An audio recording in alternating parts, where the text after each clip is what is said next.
Bien, ¿qué tal? Buenos días. Entonces, este es el video que yo les debía el día que se cortó la luz allá en la universidad, ¿se acuerdan? Así que bueno, vamos a empezar a analizar estas dos funciones que nos quedó por estudiar y ver qué sale, ¿está bien? Así que bueno, los invito a que me acompañen y vamos a empezar este, con el estudio de las funciones trigonométricas, ¿sí? Bueno, me saco ahí de pantalla si se pueden concentrar en lo que estamos viendo. Las funciones trigonométricas surgen, ¿sí? de una circunferencia que se llama trigonométrica, ¿sí? Que es esa circunferencia que tenemos acá, en donde existe la particularidad de que esta circunferencia está centrada en el origen de coordenadas, tiene un radio de una unidad, ¿sí? Pueden ver que llega hasta 1, 1 en y, menos 1 en x y menos 1 en y, ¿está bien? Y se da la particularidad, entonces les decía, de que hay un punto, ¿sí? Que en este caso se llama punto P, que se va a desplazar sobre la circunferencia, ¿está bien? Y este punto P, junto con uno de los radios de la circunferencia, ¿no? Y a partir del eje X, forman este ángulo alfa que nosotros tenemos acá. Y entonces a partir de nosotros podemos analizar cosas muy interesantes con respecto a esta circunferencia trigonométrica. Hay una pequeña demostración bastante sencilla, ¿sí? Partiendo de lo que es la trigonometría, seno, coseno y tangente, que se usa para resolver datos de un triángulo rectángulo, ¿sí? No lo vamos a ver por una cuestión de tiempo y de practicidad, pero la conclusión es que este punto P, ¿está bien? Junto con este radio, ¿sí? Fíjense que si pensamos en las coordenadas del punto P, este segmento rojo que nosotros tenemos acá nos daría su coordenada en X. Perdón, al revés, al revés. Si nosotros pensamos en la coordenada en X del punto P, correspondería a este segmento azul que nosotros tenemos acá, ¿sí? Mientras que el segmento vertical que nosotros tenemos acá correspondería a su coordenada en Y, que estaría a esta altura más o menos, ¿está bien? Es decir, esta distancia se corresponde con su coordenada en y esta distancia, este segmento azul, se corresponde a su coordenada X. Ahora la cuestión es, hay una pequeña demostración a partir de trigonometría, ¿no? Que si uno se basa en el ángulo alfa, podemos demostrar sencillamente que el segmento este vertical, ¿no? Que sería el segmento opuesto al ángulo alfa, corresponde, ¿sí? Al seno de este ángulo alfa. Es muy interesante, es una demostración muy sencilla, ¿está bien? ¿Por qué digo esto? Porque si se acuerdan las fórmulas de trigonometría, seno, coseno y tangente, el seno se calcula haciendo cateto opuesto sobre hipotenusa. Si este segmento está jugando como hipotenusa para mí, y yo sé que el radio de la circunferencia es 1, entonces me va a quedar que el seno de este ángulo es el cateto opuesto dividido 1. Así que en definitiva, el seno de este ángulo corresponde a esta medida, ¿se entiende? Y lo mismo si pienso en el coseno.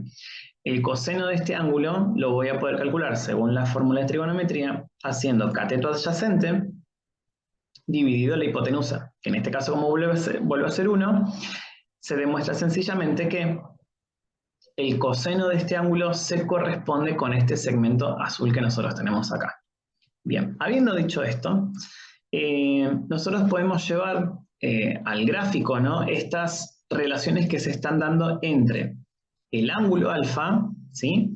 A medida de que el punto P se va desplazando, fíjense que cómo van cambiando no solo la medida del ángulo alfa, sino también las medidas de lo que corresponde al segmento que corresponde al seno del ángulo alfa y al segmento que corresponde al coseno del ángulo alfa, ¿no? Entonces, fíjense, ¿sí? El ángulo alfa cada vez va teniendo mayor amplitud y el seno y coseno van cambiando no solamente de medida, sino también de signo. Fíjense que acá, en el segundo cuadrante, el coseno, ¿sí? acá pasa a tomar un valor negativo, ¿verdad? Mientras que el seno tiene un valor todavía positivo, ¿está bien? Si vamos al tercer cuadrante, por ejemplo, en este caso, tanto el segmento que corresponde al seno como el coseno, los dos, ambos son negativos en este tercer cuadrante. Y si el punto P sigue avanzando y estamos en el cuarto cuadrante, el segmento que corresponde al coseno vuelve a ser positivo, mientras que el seno continúa siendo negativo. ¿Está bien?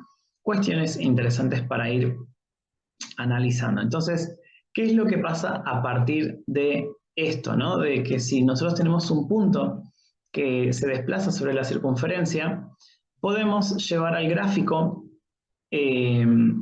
cómo estos segmentos, tanto el seno como el coseno, ¿sí? Van cambiando en función de quién, en función del ángulo alfa. ¿Está bien? El ángulo alfa, cuando nosotros hablamos de trigonometría, se expresa en un sistema que se llama radianes, ¿sí? Que es un sistema para medir ángulos, en el cual ya no usamos el sistema sexagesimal, ¿no? El sistema de los grados, minutos y segundos, sino que se usa un sistema, por ejemplo, en el que, por ejemplo, si el ángulo, ¿sí? Es de 90, en el nuevo sistema de radianes se llama pi sobre 2. ¿Sí? Hay una demostración también muy sencilla para llegar a esta conclusión. Por ejemplo, cuando el ángulo es de 180, que para nosotros es medio giro, ese ángulo en el nuevo sistema de radianes se corresponde a pi. Mientras que, por ejemplo, espera que no está, ahí va. Mientras que, por ejemplo, si el ángulo, ¿sí?, se encuentra en esta abertura, que sería el ángulo 270 en el sistema sexagesimal, en el nuevo sistema de radianes, este ángulo se corresponde a 3 medios de pi. ¿Está bien?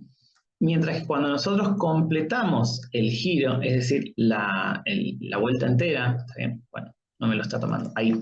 Supongamos, bueno, que el punto P se ubica acá, ¿sí? Y nosotros dimos la vuelta completa. Ese ángulo en el sistema sexagesimal se llama 360 grados, en el nuevo sistema se llama 2pi, ¿sí? En donde en este sistema nuevo, en el sistema de radianes, pi no es un valor numérico como nosotros lo conocemos, ¿no? Como 3,14, 15 y demás, sino que acá funciona como un ángulo, ¿está bien? Hay que hacer ese pequeño ajuste en cuanto a su definición, ¿no? Bien, entonces la idea es mostrarles ahora,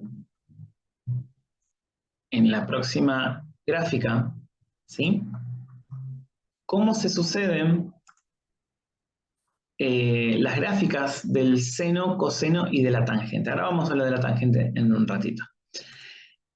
El seno, entonces, yo les decía, ¿no?, que con respecto al punto, si el punto P se va desplazando sobre la circunferencia, fuimos viendo que este segmento, ambos, ¿no?, el seno y el coseno, van cambiando de medida y de signo a medida que el punto P se desplaza. Entonces, lo que yo quiero que veamos acá es la relación, ¿sí?, hablando del concepto de función, la relación que existe entre el ángulo alfa, que va a ser mi variable independiente, y vamos a analizar cómo varía el segmento que corresponde al seno a medida de que el ángulo alfa va teniendo distintos tipos de medidas a lo largo de toda la circunferencia. ¿Se entiende? Entonces estamos estableciendo una relación entre mi variable independiente, que va a ser el ángulo alfa, y mi variable dependiente, que va a ser la medida de este segmento. Entonces, para que lo vean un poco mejor y más lindo, le voy a poner play al punto P. ¿Está bien? Entonces van a ver que a medida que el punto se desplaza sobre la circunferencia, recuerden que en el eje X acá nosotros tenemos representado lo que serían los valores del ángulo alfa, que es mi variable independiente.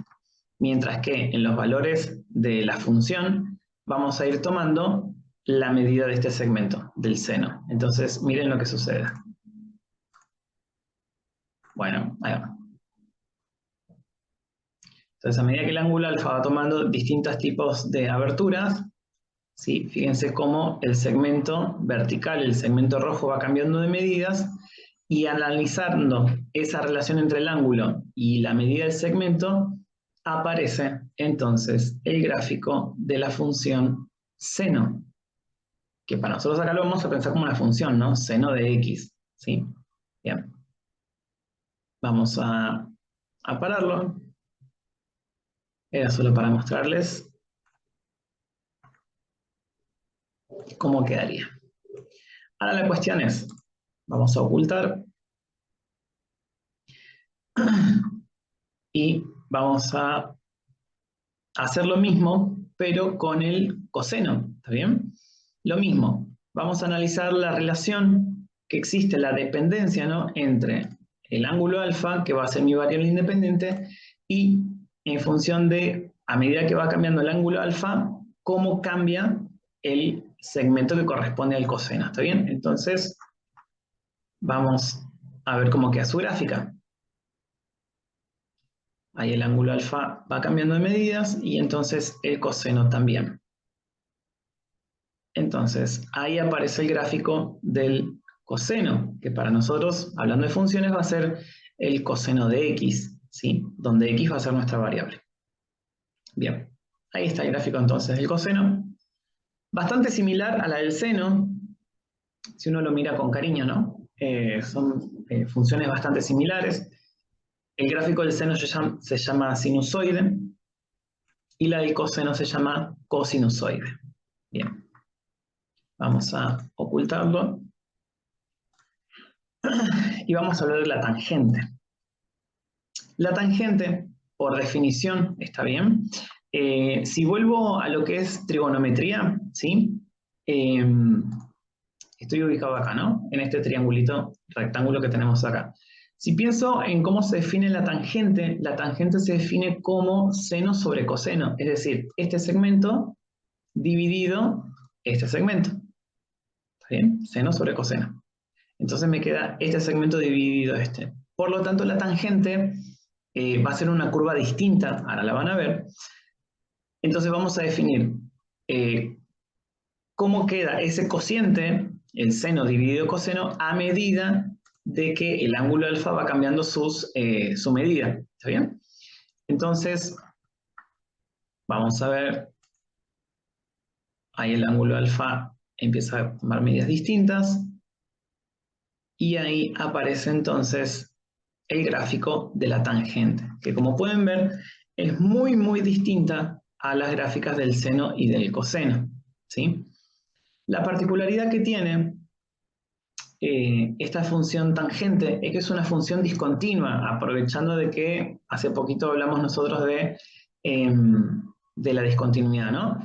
Fíjense que acá, a la altura de pi sobre 2, que corresponde al ángulo de 90 en el sistema sexagesimales, y en el ángulo 3 medios de pi, que corresponde al ángulo 270 en el sistema sexagesimales, acá van a ver lo que nosotros llamamos como asíntotas, ¿está bien?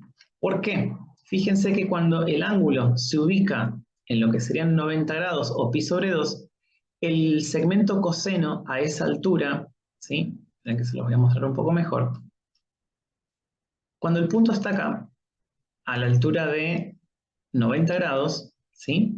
El segmento del coseno, este segmento, fíjese que mide exactamente 0. No hay segmento, ¿está bien? Entonces, si la tangente se define, como seno dividido coseno, ¿está bien? A esta altura, la función va a presentar una discontinuidad, porque no existe un número dividido 0, ¿estamos de acuerdo?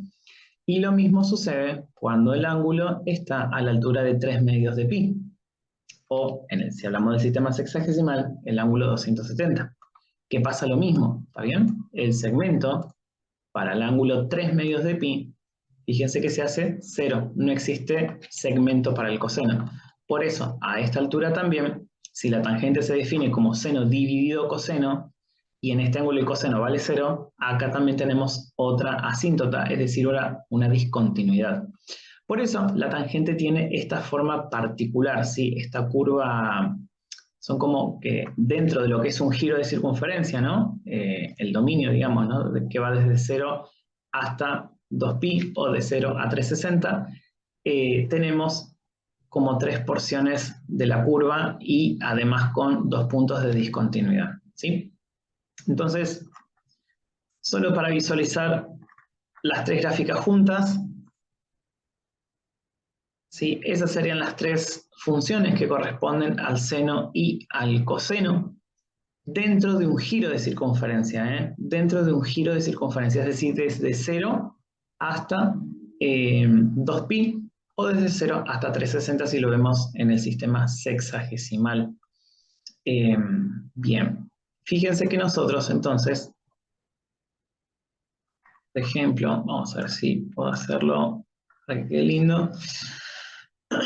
En esta pantalla vamos a ingresar a la función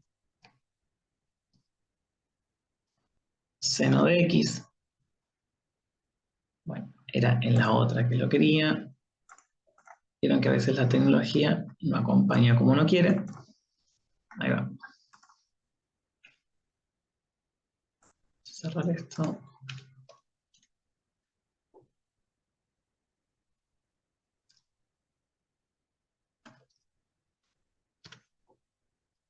¿Por qué no me lo está graficando donde yo quiero?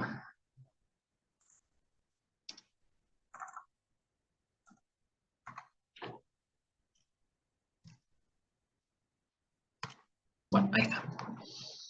Entonces, fíjense que acá tenemos, ¿sí?, la gráfica del seno de x y teniendo x acá en todos los reales, ¿está bien? Nosotros solamente vimos recién el gráfico que se corresponde a el seno dentro de un giro de circunferencia, ¿sí?, que va de 0 a 360, pero si yo considero que en esta circunferencia puedo dar infinitos giros, entonces la curva se hace infinita, ¿no? O sea, va a tener el mismo comportamiento a lo largo de todo el dominio, ¿está bien? Tanto para la parte positiva como para la parte negativa, como pueden ver, ¿no?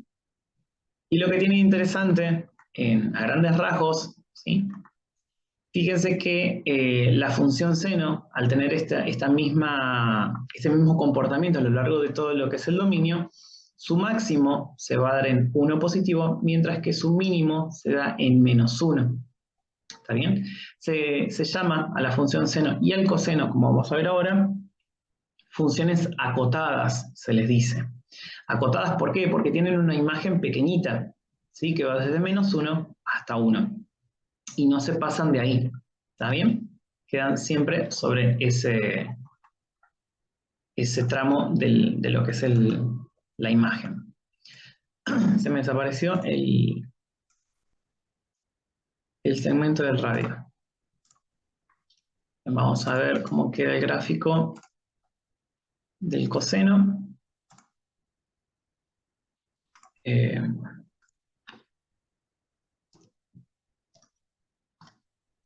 Ahí tenemos el gráfico del coseno.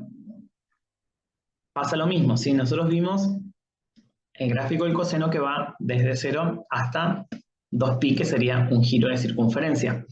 Pero si yo pienso en la función coseno, donde la x abarca todos los reales, entonces el gráfico queda de esta forma. ¿Sí? Lo que se está mostrando acá, lo que queda bien marcado en azul, es lo que nosotros llamamos la unidad geométrica, ¿sí? En la unidad geométrica del coseno, fíjense que tiene esta forma de, como una U bastante amigable, o como una B corta si se quiere, con curvas, ¿no? Y esa sería la unidad geométrica del coseno, que se va a repetir a lo largo de todo el dominio, ¿está bien? Fíjense que se repite, por eso les decía que esta curva, la del coseno, es muy parecida a la del seno en cuanto a que queda exactamente igual, ¿sí? No, como que no hay diferencia, salvo que el coseno, fíjense que parte desde acá, desde su máximo, sale del máximo, llega al mínimo y termina la unidad geométrica en el máximo nuevamente, ¿está bien? Mientras que en la función seno, ¿está bien?, que es la que tenemos acá. A ver, vamos a parar un cachito de esto, para que puedan analizar las diferencias entre una y otra. Acá.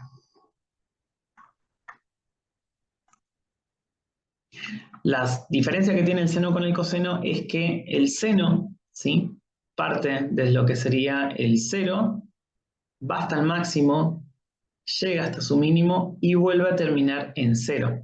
Y esto en rojo que está marcando acá, la curva, es lo que sería la unidad geométrica del seno, ¿sí? La unidad geométrica del seno es como esta S, mientras que la del coseno es esta porción que queda acá en el medio, ¿no?, que es como esta U, ¿sí? Son funciones muy, muy similares. Y ambas, como podrán haber visto, son funciones acotadas, ¿sí? Es lo que tiene de interesante las dos funciones, ¿sí? Ahí las comparamos juntas y fíjense que se marca bien la unidad geométrica de cada una, ¿no? La del seno es como esa S, mientras que la del coseno es como esa U, o sí, una U con firulete, si se quiere, ¿no?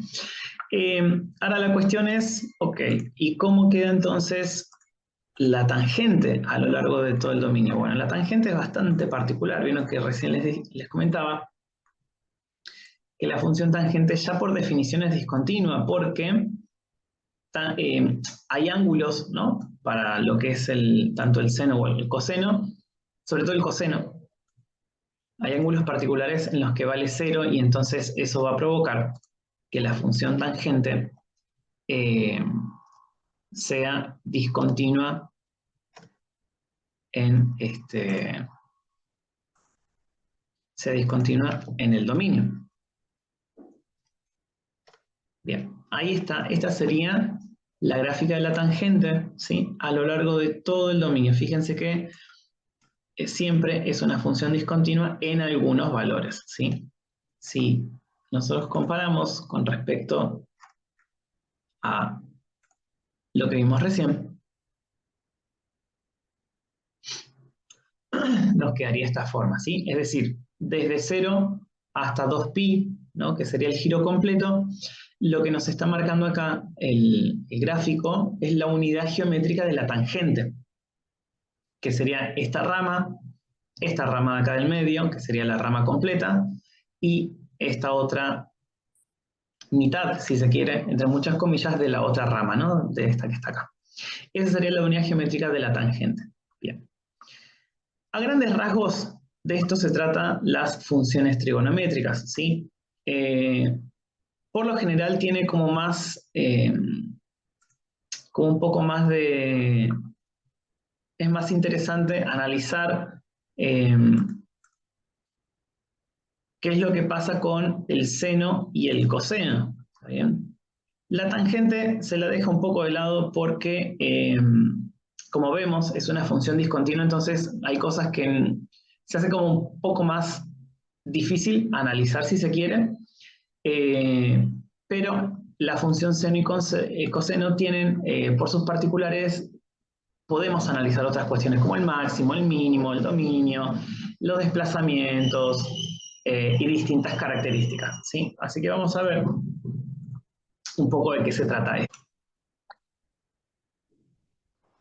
Bien, entonces, habiendo analizado, ¿no?, los comportamientos que tienen la gráfica del seno, ¿sí?, y la del coseno a lo largo de todo lo que es el dominio, lo que vamos a hacer ahora es analizar sus particularidades, ¿está bien? Las características generales que tienen cada una de estas funciones. Como les comentaba recién, vamos a hacer foco en el seno y en el coseno, ¿está bien? Porque son funciones continuas a lo largo de su dominio. En cambio, la tangente la vamos a dejar aparte porque no es práctico analizarla, ¿sí? Entonces, lo que nosotros tenemos acá es el gráfico de la función seno, ¿está bien? Donde podemos ver que su imagen va desde -1 hasta 1, ¿sí? Esta distancia que está entre el eje X y el punto máximo para nosotros es lo que vamos a llamar amplitud, que también es la misma distancia entre el eje X y el punto más bajo de la gráfica. Si el mínimo también va a ser la amplitud y es la misma, es 1 para ambos sentidos. Y digo eje X en este caso, ¿sí?, porque estamos hablando de la función seno de X, la más sencilla de las funciones, ¿está bien?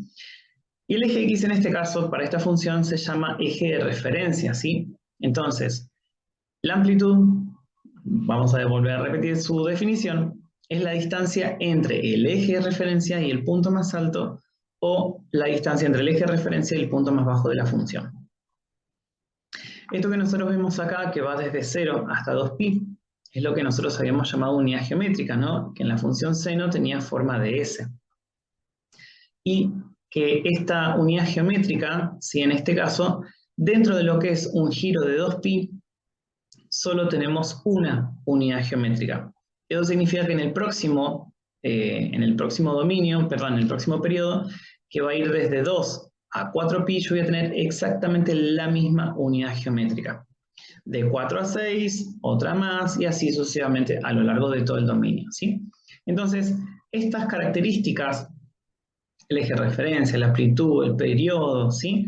Es lo que nos va a permitir analizar funciones trigonométricas más complejas. Vamos a ver un ejemplo. Esto que nosotros tenemos acá son las escrituras generales, tanto para la función seno como para la función coseno, ¿sí? Son exactamente iguales, lo único que cambia es la función trigonométrica.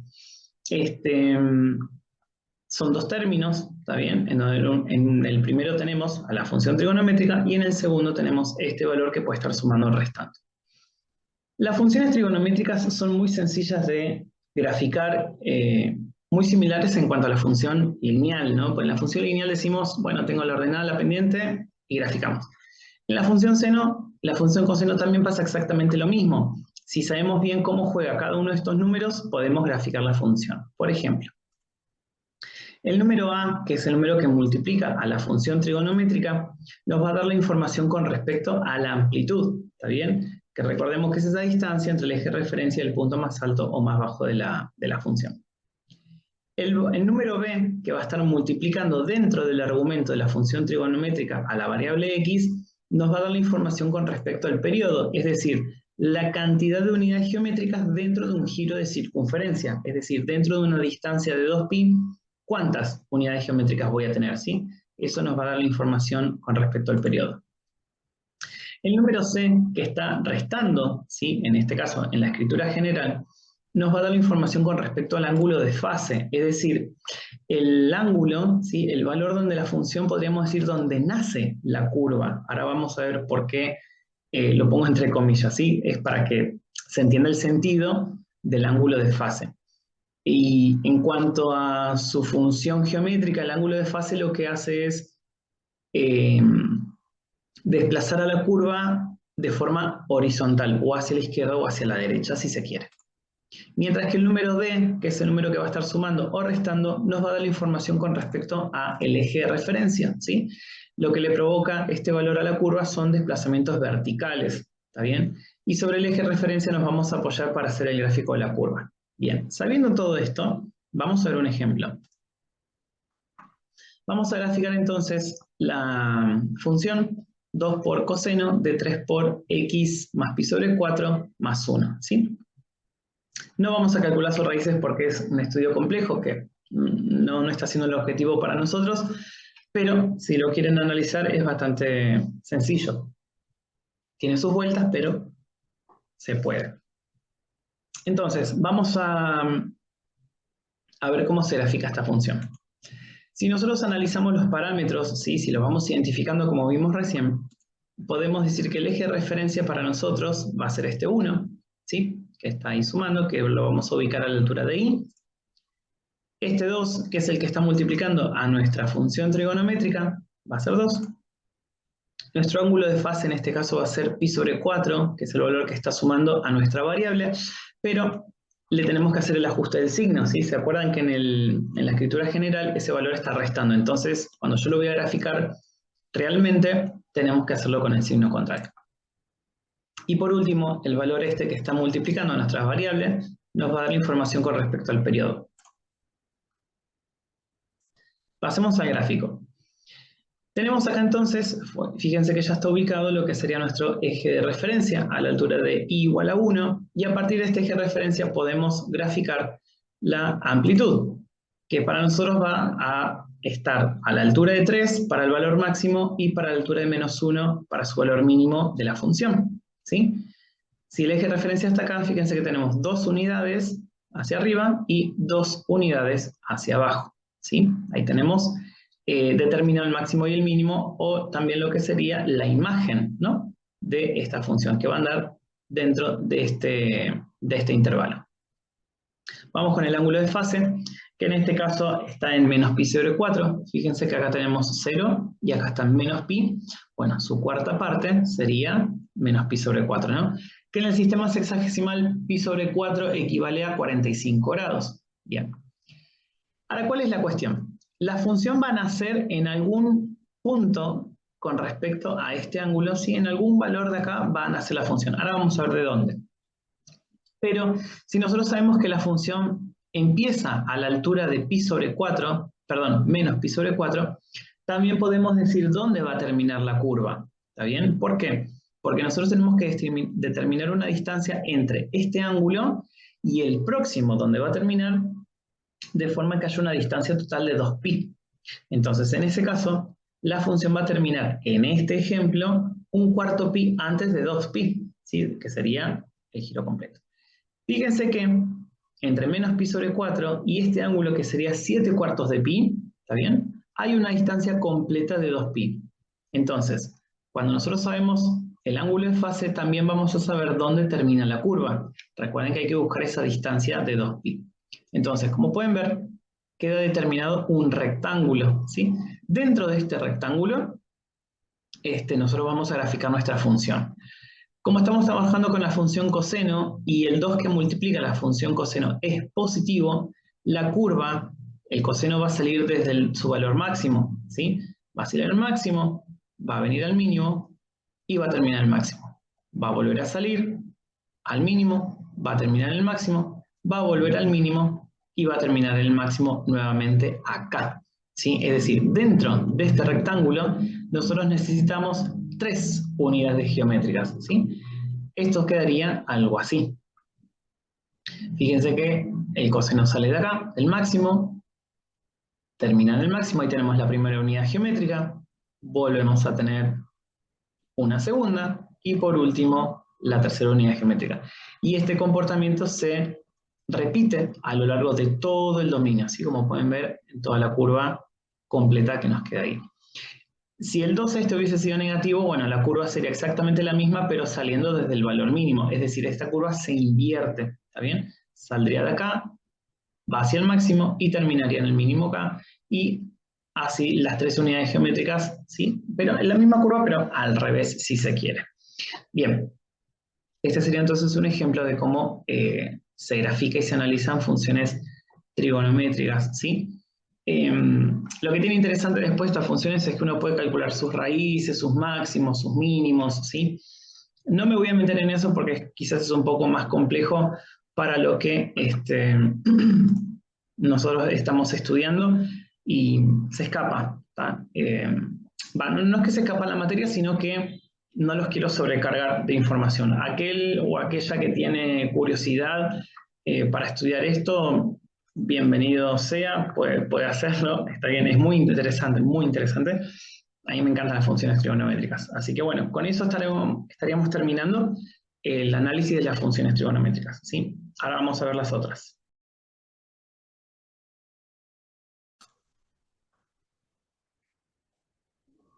Bien, vamos con esta segunda parte en la que vamos a analizar las funciones del tipo valor absoluto, ¿sí? Que algo habíamos arrancado a hablar hasta que, bueno, nos quedamos ciegos. Así que, bien, presten atención acá. Lo que nosotros tenemos en esta parte, sí, es la definición del valor absoluto. Bueno, esto lo habíamos hablado, ¿no? Que lo más sencillo, quizás de pensarlo, es como la distancia entre un número y 0. Entonces, si lo pensamos de esa forma, el módulo o el valor absoluto de menos 7, en este caso va a ser 7, el módulo de 12 va a ser 12, el valor absoluto de menos 1/2 va a ser 1/2, y así sucesivamente. Esto también habíamos llegado a hacer en clases, ¿no? Si nosotros lo pensamos como una función al valor absoluto, podemos establecer una tabla de valores donde nosotros a la x, a nuestra variable independiente, le podemos dar algunos valores y calculamos sus respectivos, en este caso, sus valores absolutos, vamos a tener estos valores. Si lo llevamos a una gráfica, podemos ver que va a tener esta forma, ¿sí? Esta sí es una gráfica que tiene forma de B corta. ¿Bien? No es una curva, sino que es como la unión de dos funciones lineales, ¿sí? Por eso tiene forma de B corta. Bien, algunas cuestiones con respecto a la función módulo. El dominio son todos los reales, es decir, la función valor absoluto no tiene ningún tipo de restricción, ¿sí? La variable independiente puede tomar el valor que nosotros querramos. En este caso particular, para esta función, si la función módulo de x, la más sencilla de todas, la imagen vamos a decir que va desde 0 hacia el más infinito, o infinito positivo. Y el punto, en este caso 0, 0, es interesante para analizar. ¿Por qué? Porque el punto 0, 0 de las funciones módulo o funciones valor absoluto se llaman punto anguloso. ¿Sí? Más adelante nosotros vamos a hacer referencia a este punto cuando hablemos de las derivadas. En realidad nosotros ya empezamos a hablar de las derivadas, pero vamos a ver qué es lo que pasa con este tipo de puntos. Bueno. Vamos a ver la escritura, una posible escritura general de una función valor absoluto, sí, puede tener esta escritura, puede variar un poco, sí, pero a grandes rasgos esta sería la escritura general. El valor que va a estar multiplicando a la función módulo, ¿sí? Para nosotros, dependiendo del signo de ese valor, es lo que va a orientar al gráfico. Si es positivo, va a ser como una B corta, como vimos en el ejemplo anterior, y si es negativo, va a ser una B corta al revés, ¿sí? Como una A, si se quiere. Mientras que su valor lo que va a definir es la apertura, sí, que va a tener las ramas de la función módulo. El valor B lo que va a provocarle a esta función son los desplazamientos horizontales y el valor C los desplazamientos verticales. Y en combinación el valor B y el valor C lo que nos van a dar son las coordenadas del punto anguloso de esta función. ¿Sí? Vamos a ver un ejemplo sencillito. En este caso tenemos la función menos 2 por el módulo o el valor absoluto de x más 3 más 4. ¿Sí? Vamos a analizar el dominio, la imagen, sus raíces y la ordenada de origen. A partir de esta función, si nosotros pensamos en el cálculo de las raíces, ¿sí? Eso significa que la función la tenemos que igualar a 0. Recuerden que este concepto es válido para todas las funciones. Si nosotros igualamos a 0, nos queda esta ecuación. Es una ecuación con módulo, así que tengan cuidado porque el módulo tiene sus propias propiedades, así que ojo con eso. Si empezamos a despejar, este 4 que está sumando va a pasar restando. Este menos 2 que está multiplicando, tranquilamente podemos decir que pasa dividiendo, conservando su signo negativo. Y si resolvemos esta división, nos queda que el módulo de x más 3 es igual a 2. Entonces, acá esto se va a dividir en dos pequeñas ecuaciones, ¿no? Porque si yo digo que el módulo de algo, o el valor absoluto de algo, es igual a 2, eso implica que lo que está dentro de este valor del módulo puede ser o 2 positivo o 2 negativo. Entonces, puedo decir que x más 2 puede ser igual a 2 positivo, o puedo decir que x más 3, va a ser igual a menos 2. De ahí entonces, si resolvemos estas dos pequeñas ecuaciones, surge que la función tiene dos raíces, una en menos 1 y la otra en menos 5. Si calculamos la ordenada, eso ya es fácil también de reconocerlo, ¿sí? Calculamos f de 0, y en este caso para nosotros nos quedaría menos 2 por 0 más 3 más 4, ¿no? Y el módulo de 0 más 3. Si hacen las cuentas, esto efectivamente va a dar menos 2. Y si pensamos en el punto anguloso de esta función, va a tener como coordenadas el valor este, que le tenemos que cambiar de signo, ¿no? Que va a ser menos 3, y el otro valor que es 4 del valor que está sumando fuera del módulo. Si llevamos toda esta información a la gráfica, vamos a obtener algo como el estilo que tenemos acá, donde tenemos menos 1 para la primera raíz, menos 5 para la segunda, el punto anguloso que tiene coordenadas menos 3 y 4 de y, y la ordenada al origen que se da en menos 2. ¿Está bien? Una particularidad que comparten las funciones valor absoluto con respecto a las funciones de segundo grado, ¿no? Las parábolas que son funciones también simétricas. Entonces, si la ordenada al origen está en menos 2, su respectivo punto simétrico va a estar a la altura de menos 6, menos 2, ¿no? Este valor que estaría acá. Y esa sería la gráfica de nuestra función valor absoluto, que va a ser una b corta invertida, ¿no? En este caso, porque también el 2, que es negativo, que multiplica la función módulo, provoca que esté invertida. El dominio, como esto lo hablamos hace un ratito, van a ser todos los reales, porque la x no tiene ningún tipo de restricción, mientras que el conjunto de la imagen en este caso va de menos infinito hasta 4, inclusive, ¿sí? Porque la gráfica llega hasta ese valor que es donde se da su punto anguloso, ¿sí? Bien, ese sería un ejemplo sencillo de una función del tipo valor absoluto. El último conjunto de funciones que nos queda por estudiar es lo que se llama composición de funciones, ¿sí? Acá tenemos una pequeña definición de a qué se llama composición de funciones.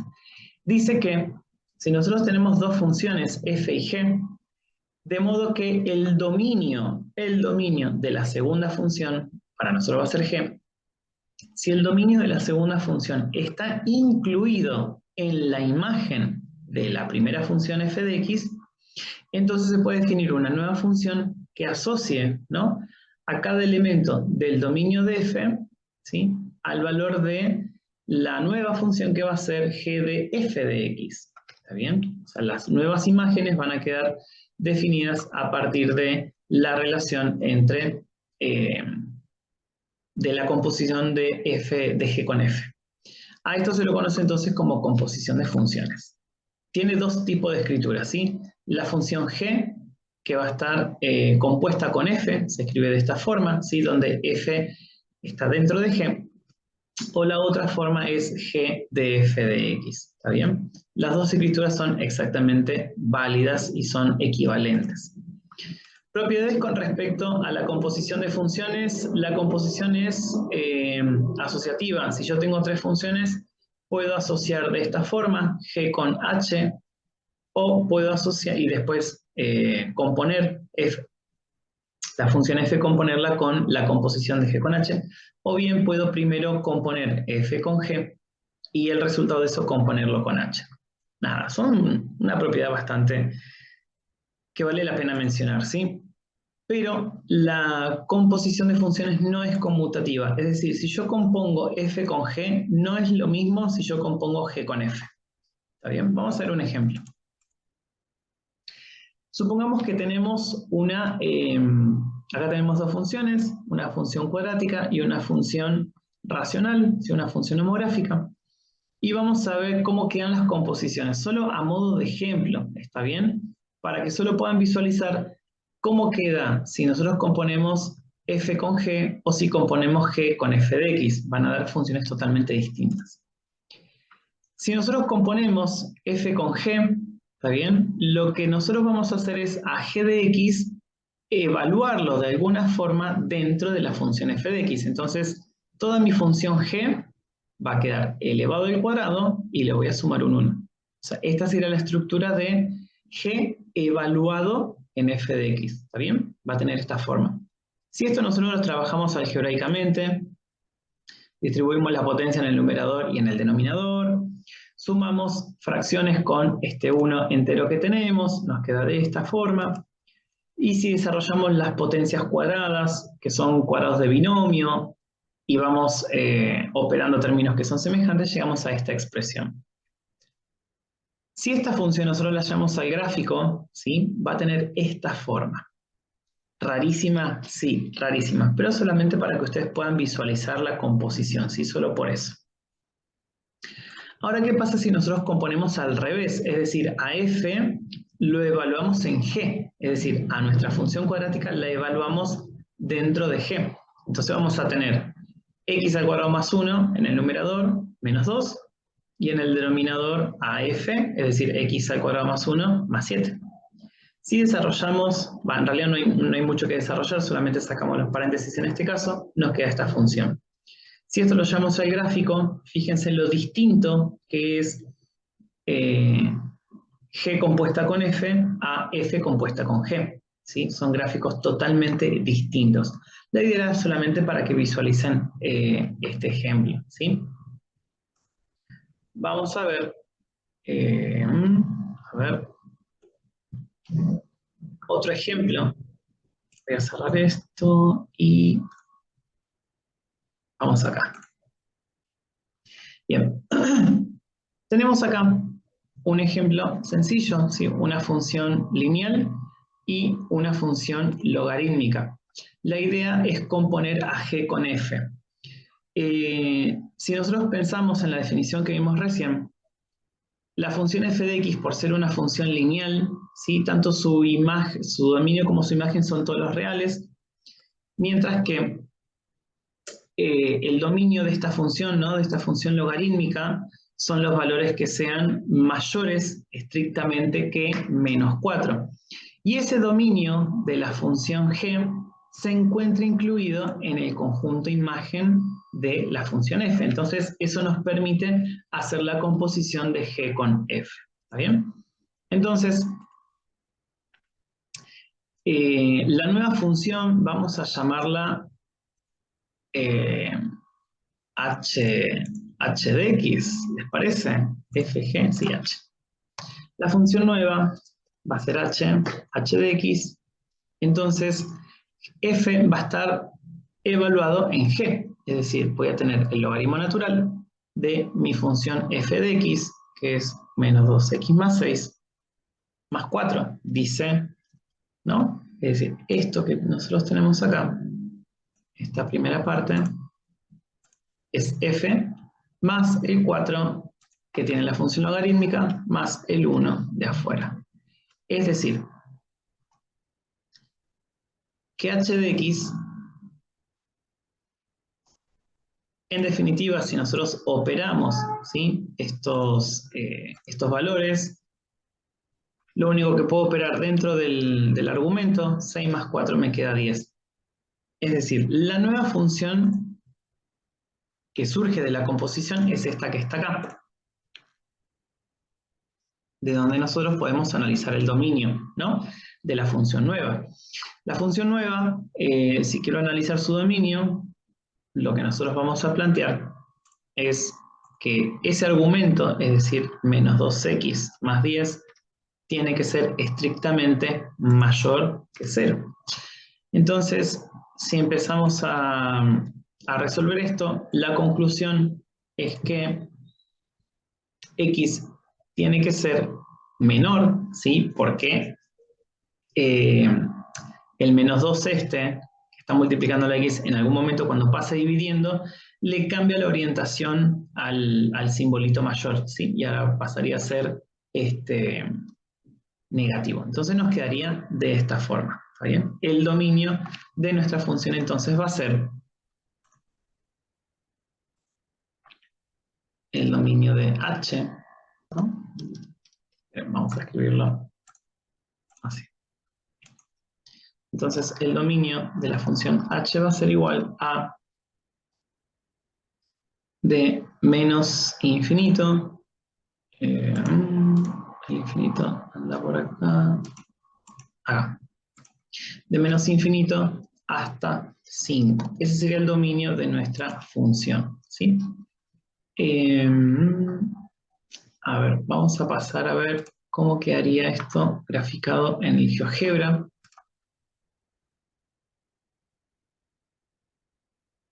Acá. Bien.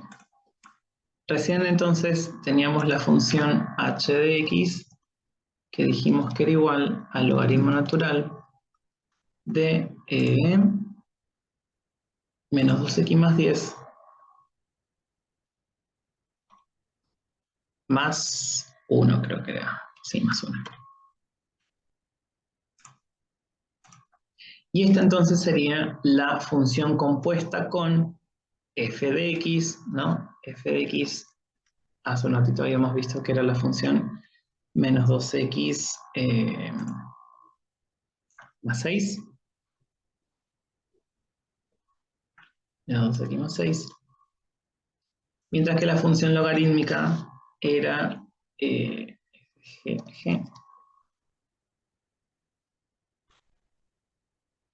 era logaritmo natural de x más 4 más 1. ¿Sí? Entonces, fíjense, estas eran las dos funciones originales, si se quiere, ¿no? La función f de x, esta función lineal, y la función homográfica. Y la composición de las dos nos dio esta función, otra, que es otra función logarítmica, pero fíjese cómo cambia la orientación dado el dominio nuevo que se determina en la función h. ¿Está bien? Es un ejemplo sencillo, ¿sí? Y así uno puede ir componiendo distintos tipos de funciones, ¿está bien? La idea de componer funciones la vamos a retomar cuando hablemos de, ahora que estamos trabajando con derivadas, ¿no? De la regla de la cadena. Así que vamos a retomarlo ahí porque vamos a derivar funciones compuestas y se va a generar algo bastante interesante. Entonces, con esto, ¿sí? Cumplo lo adeudado, dado el corte de luz de la vez pasada, ¿sí? Así que bueno, nos estamos viendo en clase, gente. Que tengan buen descanso, sigan trabajando, sigan estudiando y las dudas que vayan surgiendo las vamos a charlar en la clase, ¿sí? Que tengan buen descanso. Nos estamos viendo.